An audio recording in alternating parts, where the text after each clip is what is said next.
Hi guys! Good evening po. Nandito kami sa Amwaj. Ayan, katatapos lang namin mag-swimming. Nandito kami since... Ano oras din ba? Kasama ko asawa ko. Mga 12. 12. Yan, 12. Sa napakaganda dito guys. Tahimik. Tapos kami lang dito nauna kanina. Yan, babad talaga kami sa dagat. As in, sa init, sobra. Ang ganda, promise. Ayan. Pakaganda dito sa Amwaj, guys.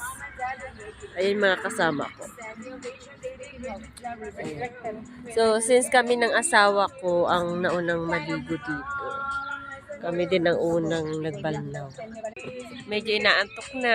Ayan. Sa bahay na kami magpapatuyo ng buhok at magsusuklay. Kasi hindi kami kompleto sa pagpunta dito.